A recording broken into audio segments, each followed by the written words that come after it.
Each year, Microsoft Research hosts hundreds of influential speakers from around the world, including leading scientists, renowned experts in technology, book authors, and leading academics, and makes videos of these lectures freely available.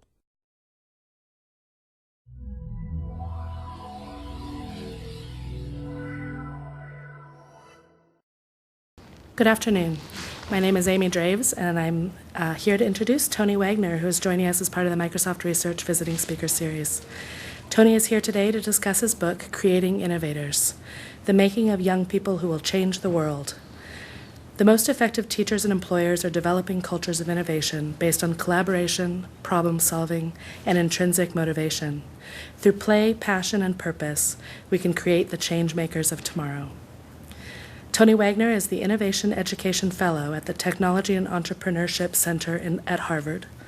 He is also the author of The Global Achievement Gap, Change Leadership, Making the Grade, and How Schools Change. Please join me in giving him a very warm welcome. Thank you. Thanks. Good to be back. I think it's my third time here. My favorite quote is Einstein's: "The formulation of the problem is often more essential than the solution." What's the problem with American education? Fundamentally, education is premised on the idea of knowledge scarcity. I, as a teacher, have knowledge you, as a student, need, and the only way you get it is through me. But that's simply no longer true, as you well know. Anybody been on the Khan Academy website lately? 3,000 videos on every conceivable topic for free. 1.5 million, 2 million students every single month. Knowledge is a commodity, free like air, like water, growing exponentially, changing constantly. How many here had to memorize the periodic table in high school? Raise your hands. How many elements were there again? I'm sorry, I didn't hear that. Whatever answer you came up with is wrong, because 2 more were added last week. And planets, are we up 1 or down 1 today? I haven't read my news feed. The problem then is that the world simply no longer cares what our students know. How many of you are parents? Just out of curiosity, raise your hands. Good. One kid knowing more than the kid next to them is no longer a competitive advantage. You can buy it, you can download it, you can teach yourself. What the world cares about, as you well know, is what you can do with what you know, and that is a completely different education problem. Then it's a matter of, does a student have the skill and the will? Sure, knowledge is a ticket to play, necessary, but by no means sufficient. So I'm going to talk about skill and will, and I'm going to talk about the need to reinvent, not reform, American education. We reinvented American education as we transitioned from a rural agrarian economy to an urban industrial society 150 years ago. We reinvented the one-room schoolhouse, creating the factory model assembly line schools we still have 1 century later. Time to reinvent again. Skill.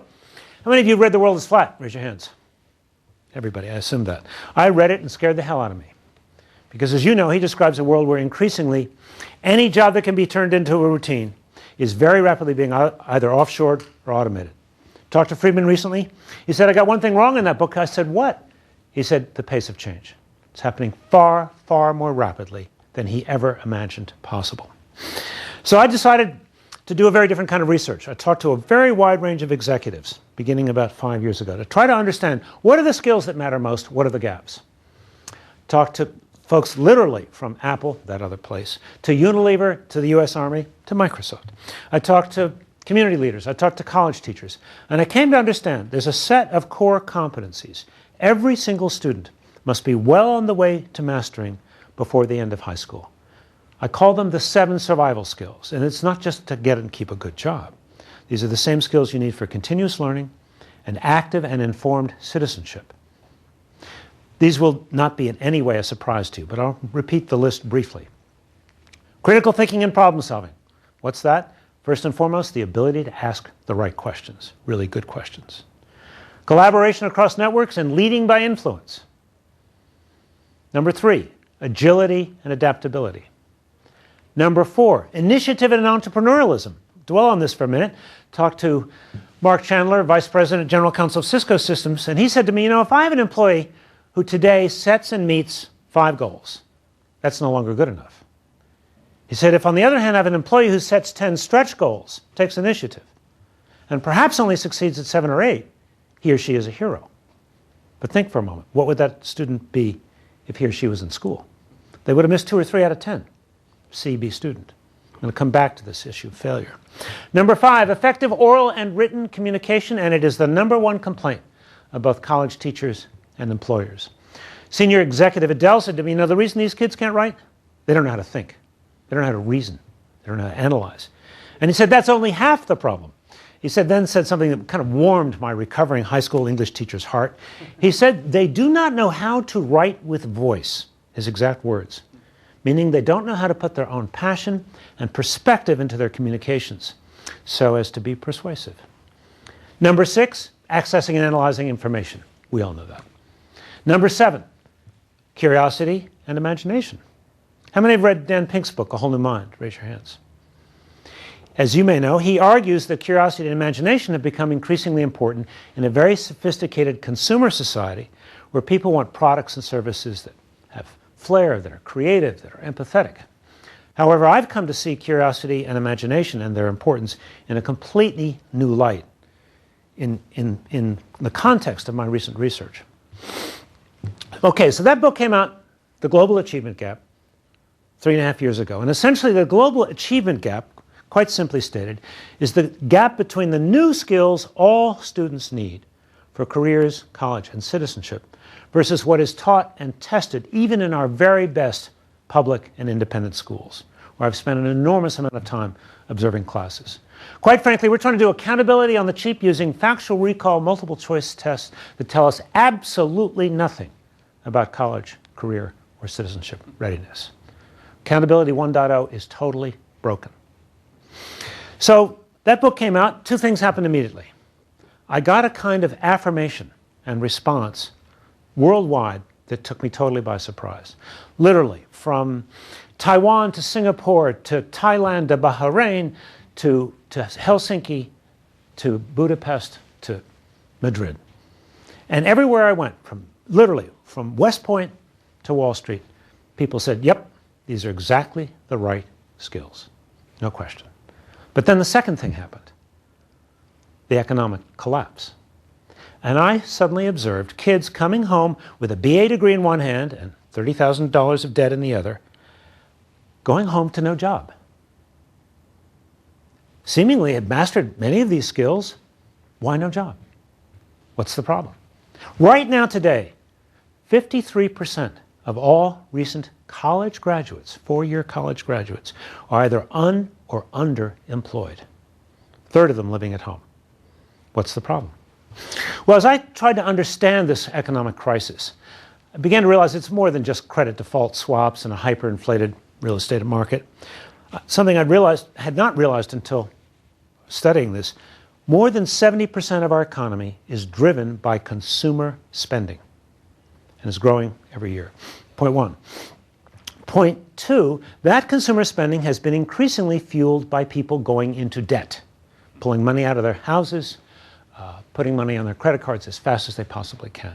And in a sense, the crisis was that everybody called in the debt suddenly.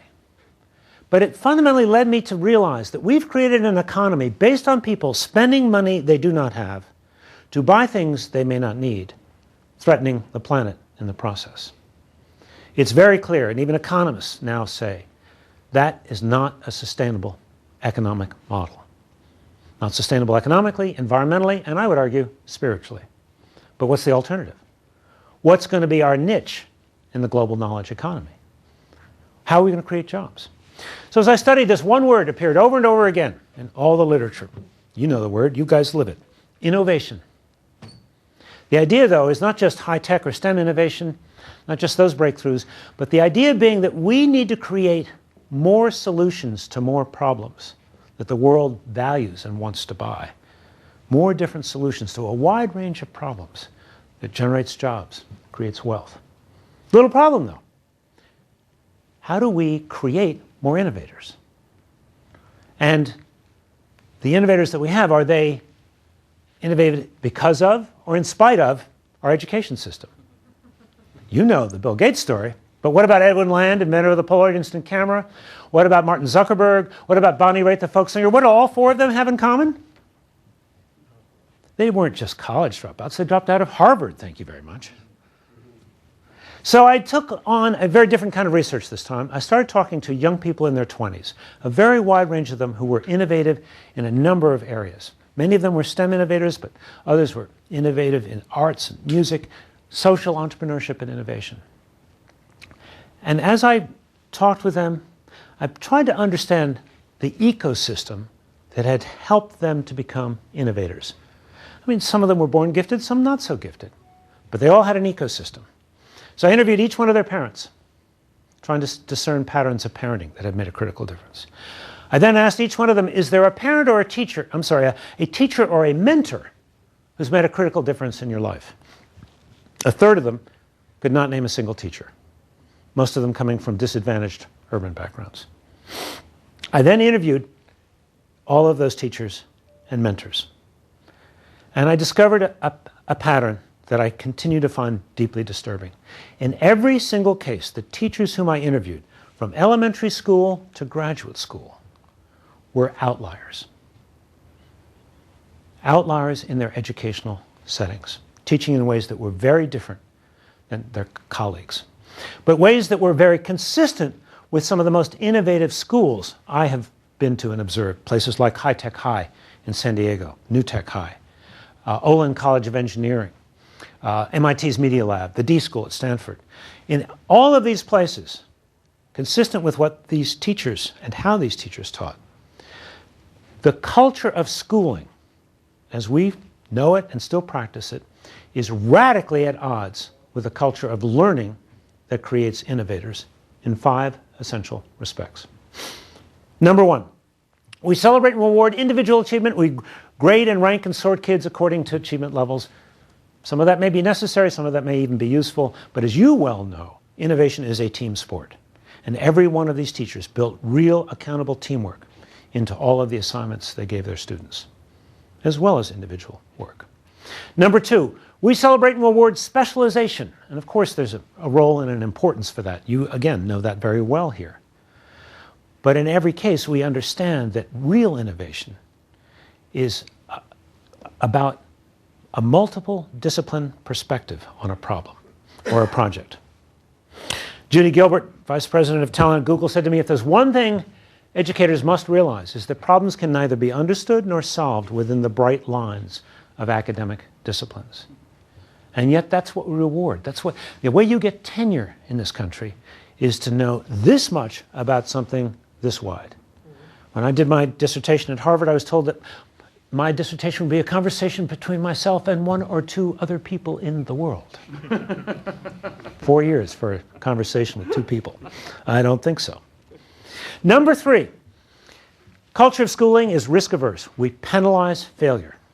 We discourage teachers from trying new things. Increasingly, it's all about teaching to the test, test prep. It's the only curriculum you find in schools today. But as you well know, innovation is all about trial and error, all about making mistakes and learning from them. Folks at IDEO, the most innovative design company in the world, said to me, you know, we have a motto here. Our motto is fail early and fail often. You guys might have a similar motto with Windows 1.0, I don't know. We won't go there. So I go to the D School at Stanford, an interdisciplinary school, fascinating place, sitting around the table, and they're saying, you know, we're actually kind of thinking F is the new A. For some reason, parents have a hard time with that. Don't understand. I go to Olin College of Engineering, arguably the best college in the country right now today. It's only graduated 5 classes. Every class is interdisciplinary, project-based, team-based, hands-on, every class. Entire senior year is spent on a project, working in a team with a corporation. Talked to a student there, he said, you know, we actually don't even talk about failure here. We talk about iteration. Completely different understanding of the learning process. Number 4, culture of schooling is fundamentally a profoundly passive experience. Higher up you go in schooling, the more you sit and get. In fact, I think that's where we get acculturated to becoming such good little consumers, because that's how we spend our school days, years, and so on. Classrooms of innovators are all about making things, all about creating, not consuming. Creating real products for real audiences. Number 5, and perhaps most important, culture of schooling uses extrinsic incentives to motivate learning. Carrots and sticks, rewards and punishments, pizza on Fridays for good test scores. You know the drill. But what I came to understand is that these young innovators whom I interviewed from both privileged and disadvantaged backgrounds equally are far, far more intrinsically motivated and want to make a difference more than they want to make a lot of money. And then when I looked at what did these parents do, what did these teachers do to foster that intrinsic motivation? Because you know we're born with it. We're born curious, creative, imaginative, until it's either parented or schooled out of us. But not with these teachers and parents. I found a pattern. Both teachers and parents encouraged play, passion, and purpose. Play. Much more experimental, discovery-based, free-form play. Fewer toys, toys without batteries, limiting screen time, limiting the number of kinds of extracurricular activities kids would schedule their days up with, but also providing a buffet of rich and interesting opportunities in order for kids to help discover what it was they were really passionate about. And these teachers and parents both encouraged kids to find and pursue a passion and believe that was more important than mere academic achievement. Because it's in the pursuit of passion that you really learn the kind of persistence and self-discipline that are so essential today. And it's in the pursuit of passion you try new things and you make mistakes and you fail and you learn resilience and self-confidence that comes from that. But what happened with these young kids is that as they pursued a passion, the passion changed, it morphed, it evolved. The parents didn't try to pin them down. Oh, you're interested in science. That means you're going to be a good little scientist. No, they didn't do that. Their understanding of their children evolved as their children grew. And in every case, as these adolescents became young adults, their passion matured into a deeper sense of purpose. Because both teachers and parents had talked about giving back. Just in simple ways, but giving back. In every case, these young people, in different ways, are trying to make a difference in the world. And their purpose has become a kind of adult sense of play, which also incorporates their passion. So I'm going to stop in a minute, but before I do, I want to kind of give a little texture to these ideas with a story. The heart of the book are profiles of young innovators and also profiles of parents who are themselves in highly innovative professions like yourselves. I'll tell one story. His name is Kirk, grows up in the Silicon Valley. His parents are constantly kind of giving him opportunities, but also pushing him out to play. His mother said, you know, sometimes kids have to get bored in order to learn how to be unbored. So playing a lot of time outside, limiting screen time, favorite toys, Legos, nothing with batteries. Along the way, as about a middle school age kid, he develops a real passion for science. Absolutely passionate about science. Reading biographies of scientists. And, his parents would throw all kinds of books in front of him. They had a rule. Their rule is, you as a child, they had 4 children, must read 1 hour a day. You choose what you read so long as it's nothing that is assigned by school. Experiment, play, literacy as play. So he's reading all these biographies. He becomes passionate about science. They help him find a summer job washing out test tubes in some lab. Doesn't matter. He's around scientists. He's getting a sense. And so, he wants to study science. So they look around, and they've got the means, trying to find where's the best school in the country for science. They decide on Exeter Academy, elite school, New Hampshire. Send him off to Exeter. 11th grade, he's taken every science course, except for the one that they won't let him take for some reason or another. He's pissed off. He says, I'm out of here. I'm dropping out. What do you say to him as a parent, leaving Exeter at the end of 11th grade without a high school diploma? They said, fine. They said, okay, we'll support you. Exeter said, you'll never get into college. You're washing yourselves up. Well, he got into Stanford for a combined BS-MS program. Stanford, he suddenly realizes it's not science because it's too lonely, too isolating. He becomes interested in computer science. He begins to realize he's kind of a closet engineer. But he can't imagine writing code for the rest of his life either. So he's kind of stumbling along, not quite sure what to do. He takes a course from an outlier teacher.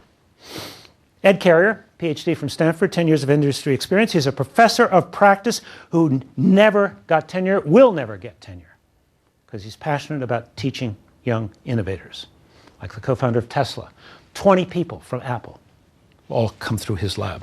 He teaches a series of courses called Smart Product Design, Electrical Engineering, Mechanical Engineering, Computer Science combined. Kids make robots in teams to solve problems. Kurt takes this course, first time he's ever experienced real teamwork, first time he's ever experienced kind of multidisciplinary approaches to problem solving. He catches on fire, totally. Takes a sequence of 3 courses, becomes the teaching fellow for Ed Carrier, and he gets incredibly excited and decides to drop out. 2 courses shy of both degrees, which were concurrent. Why does he drop out? Because he's recruited by Apple to be the product manager for the first iPhone. Does that incredibly successfully for 3 years, learns a ton. What is he doing now?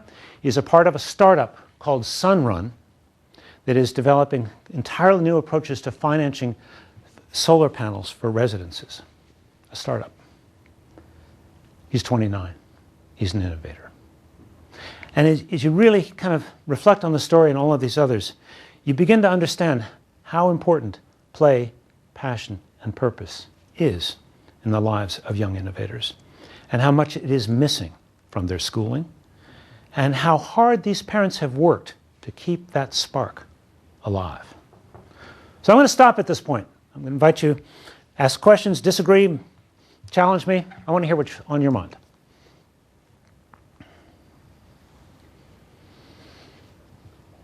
Yes, please.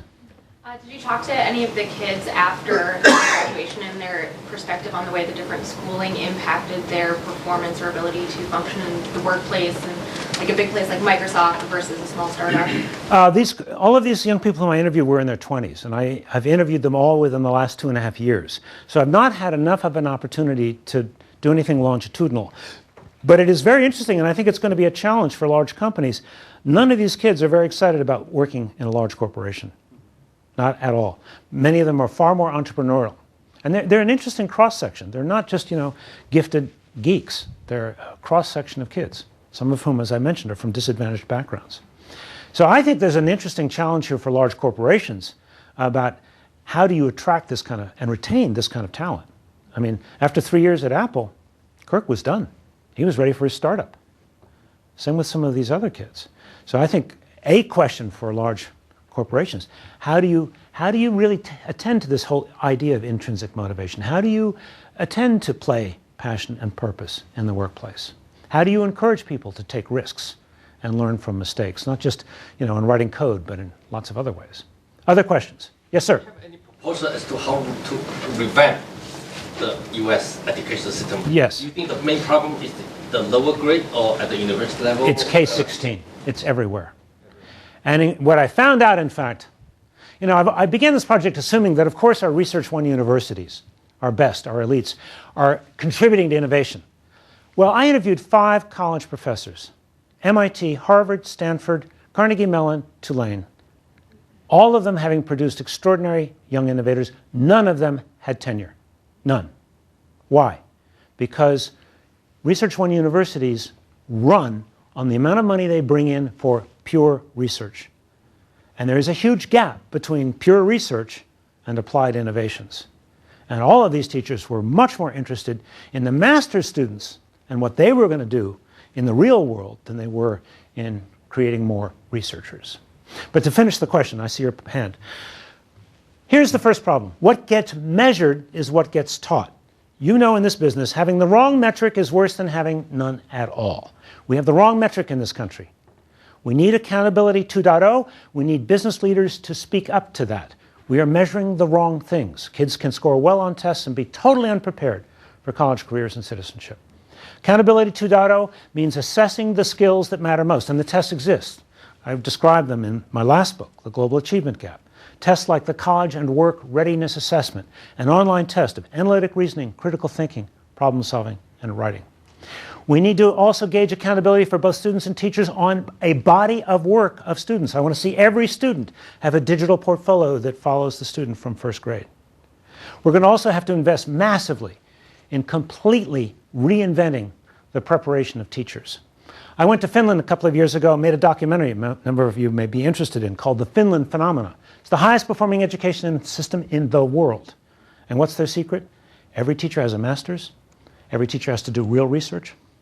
Every teacher spends a year in the equivalent of a medical residency working with a master teacher. So that's the kind of outline of what I think we're going to have to do Fundamentally, though, we have to understand, it's not about content expertise of and by and for itself. You go to high school, you go to college, it's all about mastering content. As I've said before, that's the wrong problem. We should not be simply testing content. It's about skill and will. Yes, please. I'm looking at this as a parent of young children. As well you should. Who are here, and you're talking a lot about what we can do outside of the hours of school, right? An hour of reading, that sort of thing. Yeah. Obviously, a large portion of my children's day, they're kindergartners, occurs within the confines of school. Right. And so I'm wondering, what is your advice to a parent who operates within the system today? Because reinvention isn't occurring today, and who's not willing to move to Finland. Right. What to do, or how to guide. You know, as your kids get older, there's a simple thing every teacher can do and the best teachers do, and that's build projects into every course. Build time into every single course as a part of a semester where students, and they know it from the beginning, okay, you've been studying the Civil War. I want you to pick something, ask a question, study something that you're really interested in, become an expert in it, and teach it to the class. The whole idea of building time in for students to find and pursue a passion, to develop a deeper interest. I'm taught high school English for 12 years. I did that as a matter of instinct. There is absolutely no reason why every teacher in the country could not do this tomorrow. The tools exist. The motivation does not. Why? Because they're held accountable for standardized tests, not for students' quality of work. And that's a problem. That's why I want to see digital portfolios. Other questions? Yes, sir. I think we agree that the education system is broken today. But if you look back far enough, before we had today's education system, we had an apprentice system, which seems very similar to what you're describing, in fact. So you have a master, you go and work with a master in a team and create something. Yes, absolutely. In fact, interesting thing I learned in Finland, in Finland, the education system for every child is identical grades 1 through 9. No tracking. The performance differentiation between the highest performing versus the lowest performing school in the country, less than 4%. But what happens in 10th grade is that kids have a choice between an academic track and a career vocational track that has been developed in close collaboration with businesses. 45% of the kids choose career vocational, which leads straight to a good job right out of high school. In the end, almost all kids go to some form of post-secondary. But the point is, in our country, increasingly, we have only one flavor for every kid, college prep. That's all we got. It's very clear to me, lots and lots of kids do not want to or need to go to college. There are a lot of jobs going begging out there for want of skills, for want of apprenticeships. But I think part of the problem is middle-class parents who can't stand the thought of their children wearing a blue collar. We do not respect the dignity of work in this country to the extent that we once did or that they do in Europe. And we're going to have to get over it. Because guess which jobs are not going to be offshored or automated? Plumbing, electricians, auto mechanics. There are going to be good jobs out there earning 6 figures for kids who have blue collars. Yes, please. And then Amy. I'm trying to teach. Nice and loud. I can't quite hear you. So I have a 5-year-old and a 4-year-old. Mm-hmm. And my son doesn't seem to be motivated to learn in kindergarten. And kindergarten is boring. No surprise. School is boring, especially for boys, because they make you sit still. Boys hate that. They do.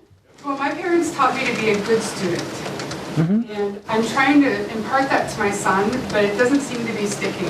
Do you have any suggestions? Well, first of all, try Montessori school. It's interesting, one of the pieces of research I uncovered is that many of the most extraordinary innovators and entrepreneurs whom we know well, like the co-founders of Google and many, many others, Jeff Bezos, a huge number of them went to Montessori schools. So I seriously think it's worth pursuing another kind of kindergarten. We're pushing, literacy down kids' throats, early reading, when they're not ready. They're simply not ready, especially boys. Especially when boys are told to be like this. So I would offer the distinction between trying to help your son be a good student versus being a real learner. And the two aren't the same. Just a note. I'm going to get Amy and then come to you and you. Yes, please, Amy. I have a couple questions. Nice and loud, please. I have a couple questions around how you chose the people you talked to. He says, how did you choose the 5 professors for the 5 schools? And he also asked how you filtered for innovative kids. Right. Essentially, I could have written another book on the methodology. It's like following hyperlinks. Some, venture capitalists suggested some young people who would be interesting to talk to. Some of my student researchers had heard about really neat kids or had met some of them, said you should go talk to them. In the end, what I strived for was a kind of representativeness, and demographically, socially and economically. So it's a kind of a representative sample, cross-section of kids in their 20s. How did I define innovation? As kids, in a sense, trying to create something new. That's the simplest definition, probably. How I got to the 5 college teachers? Through the students. I asked the kid, tell me about a teacher who's made a huge difference in your life. The Harvard story.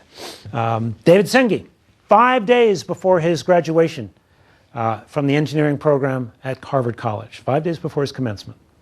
Talking with him for 2 hours. He started his first nonprofit when he was a high school student in Sierra Leone for better ways to distribute malaria nets. While in college, he started working with a couple of other students on the idea of generating electricity from dirt microbes. Extraordinary guy. We talked for 2 hours.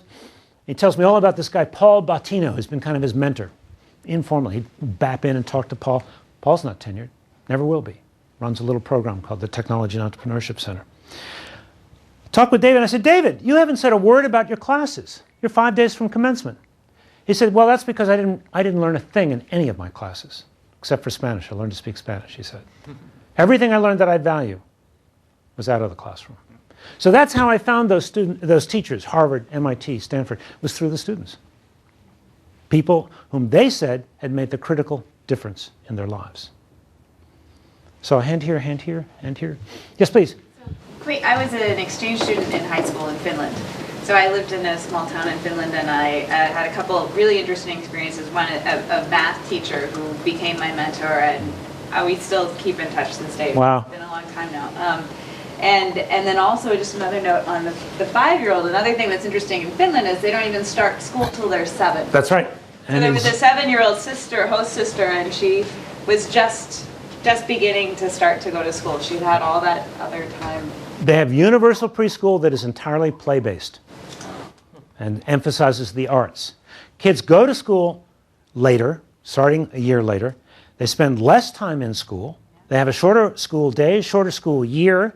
Talked to some 9th graders. I said, how much homework do you do? And they said 3 or 4 hours. I said, a night? They said, no, a week. Highest performing education system in the world. Yes, please. So you mentioned Montessori. Are there other sort of bright spots out there that you see, whether... Reggio Emilia is another great, at the elementary level, another fabulous program. I profile in the Global Achievement Gap, my last book, a number of outstanding high schools that I think are doing an extraordinary job of teaching and assessing the skills that matter most. New Tech High, which started in Napa. Yeah? Things like either schools of education or nonprofits that are trying to change the system. Well, there's a lot of nonprofits working into the kind of charter space. And I think some of them are doing extremely interesting work. Some of them are doing great work sort of after school. US First Robotics, you guys know that? Dean Kamen's effort. Fascinating program, teaching kids to work in teams, building robots for competitions. So there's a lot of stuff on the periphery. But the problem remains, increasingly, that our schools are totally preoccupied with test scores of the wrong kind. And just to finish the point, School of Ed, High Tech High, my favorite K-12 system in the universe, 3,500 kids in San Diego in 11 charter schools, was so frustrated by the Schools of Ed graduates they were seeing from Stanford and other places, they started their own graduate school of education. Right now, if I were a start-out teacher, that's the only place I'd go. Yes, please. When you say Finland is the best performing school, is that by standardized tests? There is an assessment called PISA, Program for International Student Assessment. It was started by OECD, Organization for Economic Cooperation and Development, in 2000, with the recognition that education is the key to economic vitality. The difference with that test is 3/4 of all of their tests, which they give every 2 years, are open-ended, constructed response tests that demand that students apply what they've learned, not regurgitate it. Completely different test. Want to know how we did last time around? I'll tell you. 66 countries and municipalities. were involved. 15th in reading, pretty good. 24th in science, 33rd in math out of 66 countries. Because those tests assess things that our kids don't understand. How to apply what they've learned. They've never been asked to do that. Yes, please. I think the first place was by Shanghai. Shanghai last year was the first. How would you explain their success? I've been to the East, I've been to Taiwan, I've been to Singapore, though not Shanghai. Those are cram cultures. First of all, Shanghai attracts, the best and the brightest in the country. But beyond that, those kids are spending 10, 12 hours a day in school. Did a focus group with some 6th graders in Singapore, which scored as high as Shanghai and Finland. Kids start school at 7 in the morning, they get home 4 or 5 in the afternoon. 6th graders doing 2 to 3 hours of homework a night. Then they have their private lessons. And then they have high-stakes tests every 3 years. And their system is entirely tracked, unlike Finland. I went to the most elite school in in Singapore, a private school noted for its math and science. And they trot out their very best kids to tell me about their new experiment. Kids were experimenting with how to extract energy from coffee grounds, used coffee grounds, right? They do this, very amazing, really stunning. I asked one question. I'm an English teacher, what do I know? I simply said, have you thought about how to calculate the amount of energy it takes versus the amount of energy created? They were like deer in the headlights, terrified, had no response, frozen. Solid. So, yes, they can get certain results on certain tests. Can they innovate? I don't think so. And that's the coin of realm in the 21st century. They're replicators, not innovators. Yes, please. So in today's society, right, the kids, when they go out with other kids, if they don't possess certain skills, they lose their confidence. So if you want to bring a kid differently as an innovator, how do you sustain without forcing them? So for example, let's take a simple example of writing skill, right, or drawing skill. When they see another kid drawing better or writing better, they lose their confidence. So how do I not force my kid or prevent from bringing a different style of education? I don't have an easy answer for you. I think, in fact, that's one of the art forms of good parenting, is how do you instill that confidence in kids? I think, in part, it comes from their experiencing your confidence in them. What does it take to say, that's fine, son, if you want to drop out of Exeter, the most elite high school in the country, without a high school diploma? That's fine. What does that take? A kind of confidence. He will be fine. That's the message we need to be giving our kids.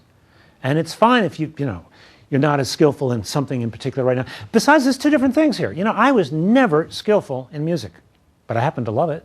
Studied classical guitar. Never going to be a good musician. So what you're good at versus what you love may not be the same. And that has to be okay. Yes, please. Earlier, it was interesting about, we're buying things we don't need with money we don't have. And I'm just wondering if you extrapolate that to the education sphere, the commoditization of education, what sort of impact that has. So, you've got wealthy parents sending their kids to expensive schools so they get to receive better education, so they get to a better college. Right. And then they don't want them to fail because they need the box ticked, because it's not actually about an education, it's about the certificate that proves I went to that school. All right, you're going to get my college rep now. Here it comes. Here's the bad news. The likelihood that American middle-class kids are going to get into name-brand colleges is dropping by the second to near zero. Why?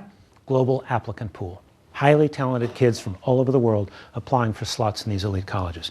The good news is it matters less and less.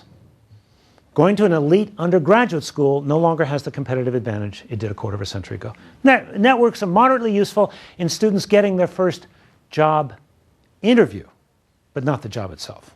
You know that. One of the questions I know you guys ask is, tell us about a time you failed. Well, if you got a 4.0 GPA and you sailed right through high school into Harvard, you've never failed. You don't know how to answer that question. I'm serious. More important are the summer internships, other kinds of opportunities. Point 3, the world of colleges is changing. 750 universities, including very selective schools like Bates, Bowdoin, Colby, Carleton, require no forms of standardized testing for admission any longer. Dean of Admissions at Harvard, Bill Fitzsimmons, has chaired a commission 3 years ago urging colleges to radically diminish their reliance on these standardized tests because A, they're highly class biased, and B, they're lousy predictors of how kids will do in college compared to GPAs.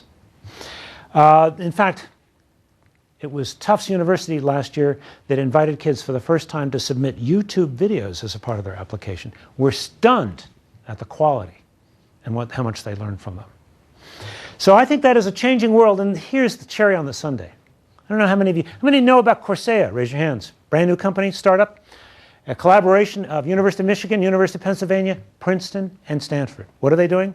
Offering free online courses, college courses. Oh, and Harvard and MIT, not to be outdone, yesterday announced edX. What is edX? A nonprofit offering certificates of mastery for online courses from those institutions. Okay, you go to an online course, you get a certificate of mastery, and it's free, or you go to Harvard for $50,000. What you going to do? Now, that's one answer. What I really worry about, though, is something different.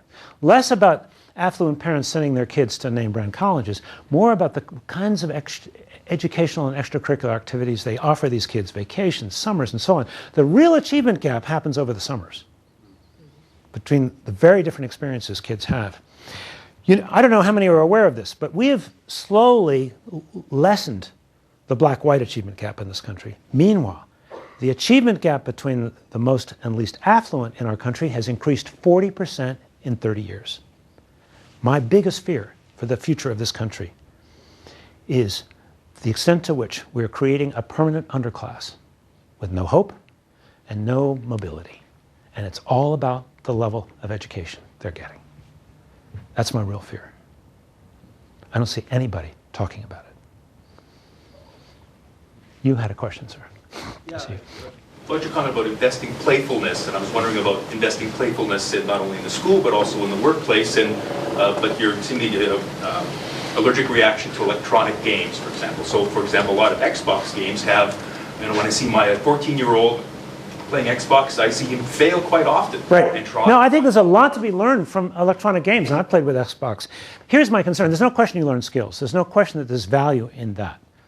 But my worry is it's addictive. Kaiser Family Foundation 2 years does a study every 5 years, kids' use of electronic devices. 2 years ago was the last study. Kids between the ages of 8 and 18, after school, after homework, how many hours a day do you think they're spending on electronic devices? Before Twitter, before texting. This was 2 years ago. Guess.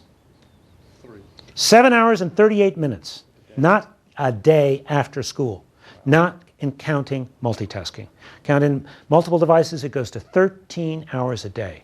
So on the one hand, we have to bring the best of these new technologies. And I've worked with Chris Deedy, who's working with Microsoft on educational applications for Xbox, which I think are very promising, simulations and so on. Incredibly powerful tools that belong in the classroom, along with unfiltered internet access, which Finnish kids have, but ours do not. So that's important. But the other side of this is, we're going to have to teach our kids when not to multitask and how to develop the muscles of concentration which are required for any kind of serious intellectual or creative work. Yes, sir. I guess it's a similar question. You talked about play as helping to create innovators in young people, and I'm just wondering if you thought the same thing could apply to adults. Absolutely. I think play, passion, and purpose are every bit as important in the workplace. And what I tried to suggest earlier, I think it's the only way you're going to be able to retain the most talented of this generation. They're not going to work for... Classic story, my friend Bob Compton, venture capitalist, does a lot of startups, was involved in a software startup, and this young kid, in his 20s, brilliant kid, brilliant programmer, and, he kind of took his time at lunch to go out and work out and do stuff like this, and Bob said, hey, could I offer you, like stock options if you put in more time? He turned to him and he said, Compton, I'm not coin operated. One more question, then I'm going to show you a short video and I'll explain it because I know you guys got to get back to work. Yes, please. You made an assessment of homeschooling and innovation? I'm asked that more and more. There's an increasing interest in that for obvious reasons. I haven't studied it. I do know the research in terms of how these kids do in college. They do as well or better. So there's no reason not to do it. But, there are reasons not to. It's got to be done well. You got to attend to the extracurricular piece as well as the social piece. Last question. So can you just tell us of 3 things? Sorry? Can you just tell us of 3 things that we can do at home to promote innovation? Play, passion, and purpose. Encourage more exploratory play, limit screen time, encourage, get toys that you make things out of, like Legos. By far the most popular toy with all of these young innovators, Legos, and things of that sort. push teachers to make sure the kids have time to explore stuff on their own, to do projects, and as citizens, advocate for Accountability 2.0, assessing the skills that matter most. We need the business voice at the table. Accountability 1.0 came because of David Kearns and Lou Gerstner 20 years ago, advocating as business leaders a reform in the education system. Educators were not a part of that conversation because the business leaders didn't trust them, and for good reason. They were opposed to accountability. Now we need them at the table. We need to design an accountability system that incents powerful teaching and learning instead of what we have today. So let me tell you about the book, because it features one of your great products. Did you know that? Compton and I were sitting in Singapore a year ago. He says, Wagner, you can't just write a book about innovation. It has to be innovative. I said, what do you mean? He said, how about you embed tags or codes in the book? And how about I go make a bunch of videos? And so when you scan the Microsoft tags, which are 60 of them are in the book, it pulls up a video. So he spent 8 months shooting 150 hours of video. So there are more than 60 Microsoft tags in this book, which when you scan, bring up a video that highlights some part of the book. It's embedded, of course, in the iBook version, that other version. So what we've done is create a 9-minute sort of video clip that kind of highlights some of the video content, which I think you will find interesting. How important is innovation? How important is oxygen to life? I mean, I don't know any other way to define innovation other than it's what drives us to the next level. I think innovation is the ability to look at a problem or a question in a new way, to have a passion for that question and make it meaningful.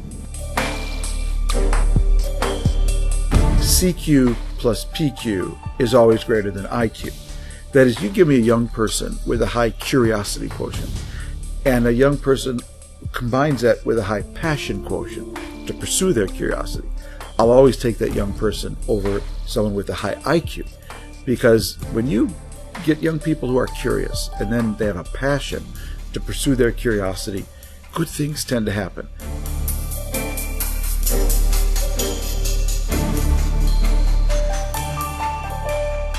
The future lies for our country to become more productive. We need people to innovate. We need people to create, and you start with your young.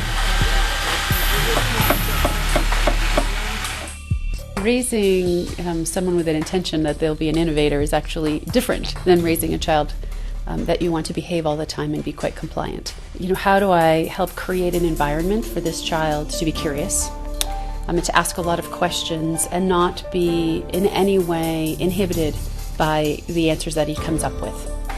He's in a school system that also provides that same type of an environment, so he gets it in school and then we continue to foster it at home.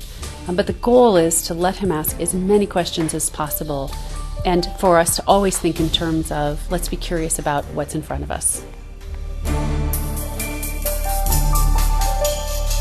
Everybody is creative naturally. Look at what happens in kindergarten. I mean, you just go into a kindergarten class and they're just wild in the streets, just totally coming up with ideas that, they'll interview a second grader and they'll have all kinds of ideas that you never thought of, right? Because their minds are free to do that. So I think kind of the school system kind of trains that out of us.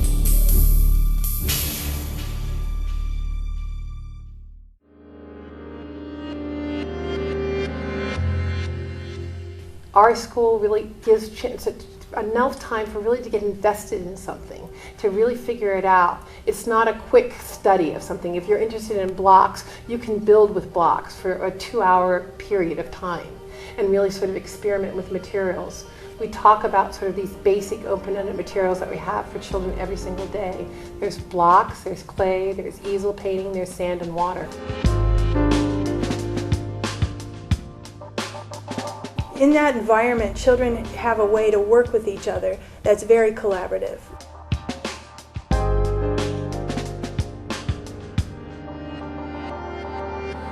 The philosophy of High Tech High is founded largely on the idea of kids making, doing, building, shaping, and inventing stuff, along with teachers. And you can see when you're here that we're producing things, because when you're producing things, you're also consuming those technologies, but when you're consuming those technologies, you're not necessarily producing in those technologies.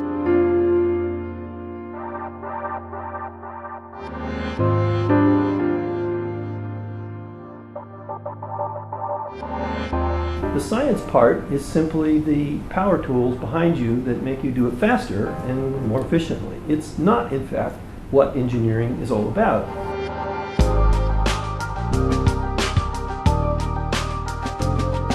The curriculum at Olin requires that all students have a series of courses in design. And in fact, the day they arrive, they begin designing and building things. They haven't yet had the calculus and the physics background material, but that's okay, because design thinking doesn't require science. Design thinking actually has a lot in common with art. It's about asking the right questions. It's about having the right insights and perceptions. Do whatever it takes to increase the level of student engagement so that they are intrinsically motivated, they ask the right questions, they're empowered to use technology to find them, and they're committed to making a positive difference in the world.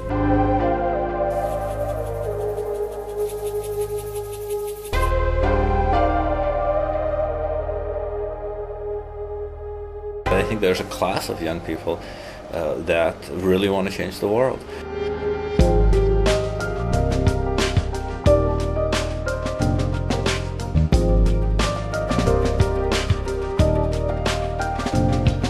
They come from countries like the US, where some have had pretty comfortable backgrounds and others have had to work very hard, but they're really motivated to try to make a difference. And there's a whole movement of organizations that are on the edge of nonprofits and for-profits that really have a social mission, but also they don't want to just ask for donations. They want to run it as a business to keep themselves honest.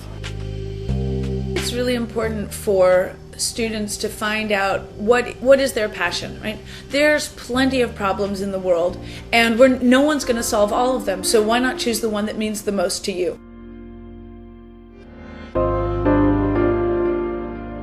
There are lots of amputees in Sierra Leone. I do have a lot of amputee friends from the war, where a couple thousand people were maimed. Allow the user to work in different terrains, to work in a rainy season, to do things on ground that is not level, but also have it be low cost and have it be enabling, have them to have another dimension to their lives. They have to be able to do more than just walk. They have to be able to do their basic general life. I've always really wanted to make a real impact in the world. That's the biggest desire I've had. I want to feel like what I'm doing every day matters, and it matters in a bigger way than myself. So when I was doing art, the biggest struggle I had was that I felt like art has meaning to people, but I wasn't really changing the world with my art. And so the desire I started having in high school and even in college was, how can my art be more extended? How can creativity be more extended and have a bigger impact? I'm not afraid of poverty. I'm really not. I think that's really important. I want to improve the society that I live in, and I believe that I can make it work if it's doing the right thing. I can't reinvent the foot, but I can reinvent the shoe or the way the shoe is made. I always say, if I'm able to take an image from my mind and make something out of it, and then be able to share that with the world, it means everything to me. Everyone's here for a reason, and if you're here and you have a talent or you have this ability to do something, if you're not going to utilize it, you basically are taking away from the world. You're not playing your role in this big ecosystem of things. I have the capacity to do it, so I need to do it. If I'm not, then I'm not only failing myself, but I'm failing the world.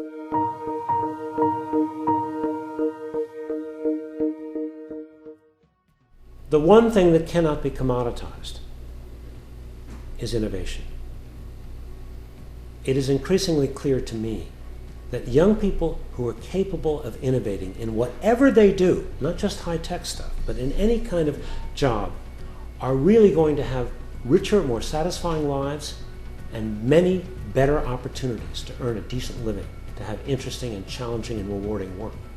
So rather than all kids college ready, what I've come to see is that we need to think about all students, all children innovation ready. And that poses a profound set of challenges for us as parents, as teachers, as mentors, and employers. What must I do to enable my child or my student to be innovation ready?